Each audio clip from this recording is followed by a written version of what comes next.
The dead house. Daniel had been searching for a home that felt right. When he stumbled across the listing for an abandoned house in the countryside, it seemed too good to be true.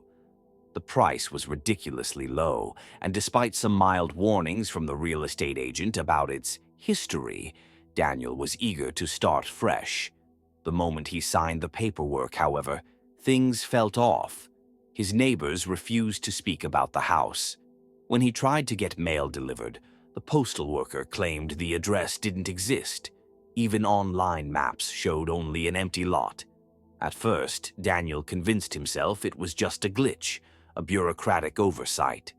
But at night, when the house settled and the wind rattled against the old wooden boards, he heard footsteps above him. Except, the house was only one story. The noises continued over the next few nights. Sometimes it was soft shuffling, like someone pacing. Other times it was a sharp knocking sound, rhythmic and deliberate. One evening, determined to prove to himself that he wasn't losing his mind, Daniel grabbed a flashlight and searched every inch of the house. Nothing. But then he noticed something strange. The wall in the hallway was slightly hollow when he knocked on it. There shouldn't have been anything beyond that wall, but it felt wrong, like the space inside it wasn't empty. Armed with a hammer, Daniel began to tear away the drywall. Dust and splinters filled the air, and as he dug deeper, the hammer suddenly struck something solid. Wood. A hidden door. With trembling hands, he pushed it open.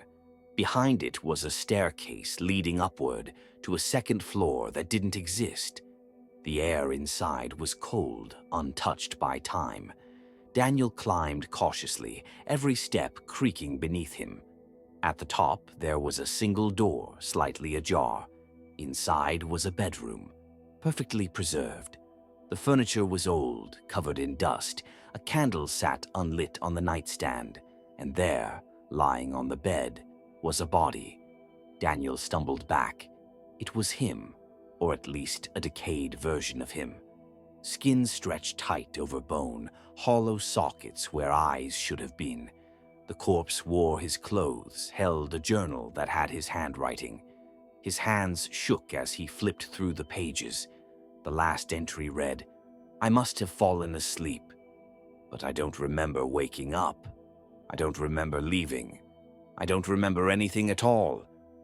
The realization hit him like ice in his veins. He had never left this house. He had never escaped. The footsteps weren't someone else's. They were his own. As Daniel stumbled backward, the door behind him slammed shut. The candle on the nightstand suddenly flickered to life. The corpse in the bed took a deep breath.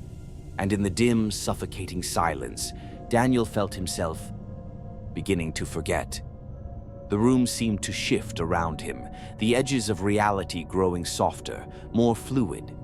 His thoughts blurred as if slipping through his fingers like grains of sand.